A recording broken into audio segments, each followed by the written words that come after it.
All right, guys. So 14.3, like morning prep, or I guess sorry, night before prep. Couple of ideas for you.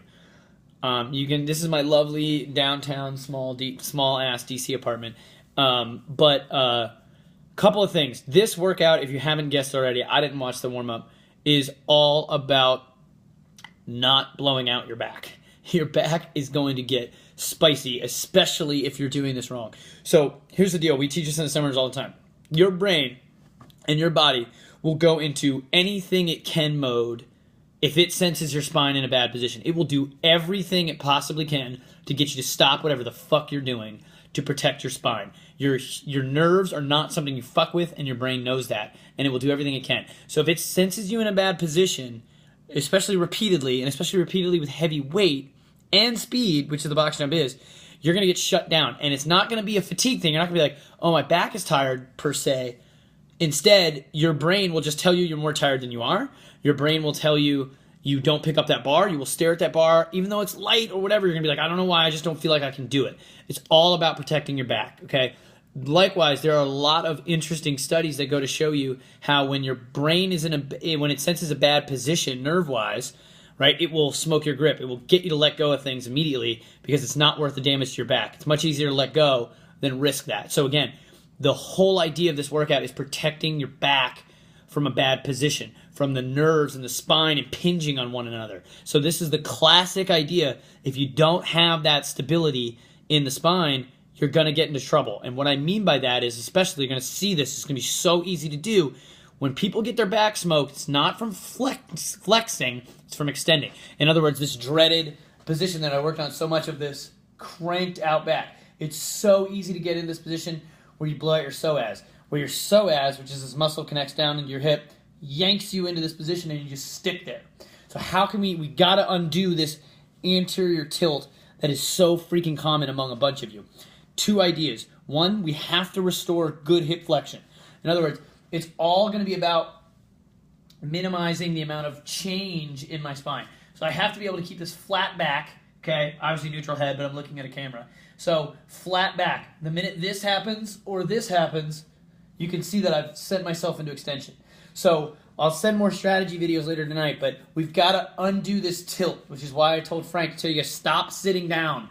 We do not need this position, because guess what happens if I were to straighten my leg and I'm in flexion? Guess what happens if I bring my leg down? It's going to pull my hip with it, okay? We have to be able to separate these. So classic couch stretch, right? Here's my crappy couch. All I'm going to do is hook my foot on. I'm going to walk my foot out slightly, but must stay on while you do this. The minute your butt turns off, you're going to lose that position. Again, butt stays tight, and you're just going to slowly drop down. You should feel a huge stretch, maybe all the way down into the knee, into the quad. Those are just tight quads. 2, smash the crap out of your quads.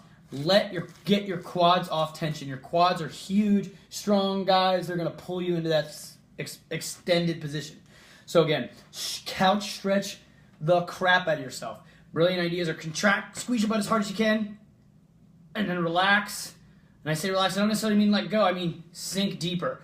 Butt still stays fairly on, setting the pelvis, kind of looking around, twisting in, twisting away, whatever you can feel into extension. We have to be able to separate those two.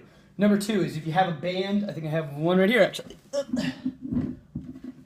Right, hook it onto a doorknob or whatever, and get that flexion back, right? Get that femur pulled back in the socket where it's mechanically strong. This workout is not about strength per se, it's about efficiency. So pulling that femur back as you flex. If you have a broom or something, slap it on your back to make sure you're not just, oh, I think I'm getting more flexible, I think I feel my hips opening. It's so important that you maintain the neutral position and not just get range for range of motion's sake. This is not good. So again, nice and tall, squeeze your butt, drive your hips back as if you're doing a deadlift. You can do it this way, right, where the band's pulling my femur this way. And then what I can do is I can unload the knee, get more flexion at the hip, and then straighten back up. So again, 2 options. Boom, and then I get you can just stretch here, contract, relax, as long as I'm staying neutral. And option number 2, bend, take a little slack at the knee, push the torso down further, and then straighten the knee. You'll feel the hamstring loosen up, so it stops pulling on your hamstring.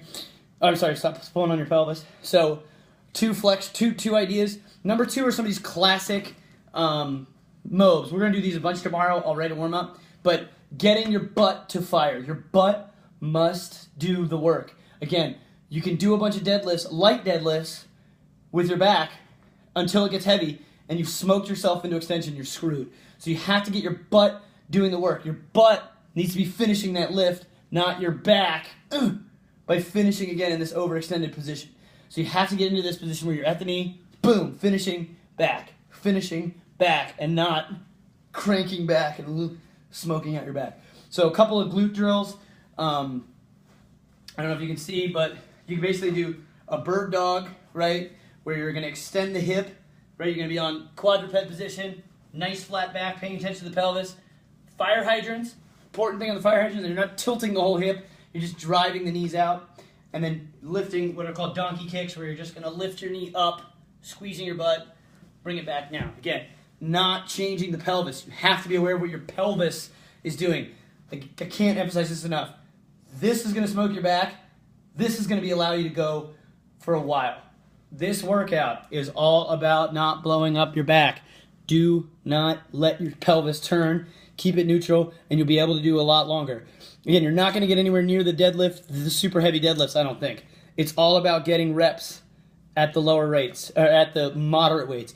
The more you can go unbroken, the better off you are. So, questions, email me. That works. Otherwise, prep up. Again, make sure your pelvis is in a good position. Stretch the front. Get some flexion. Do some glute drills. You'll crush it.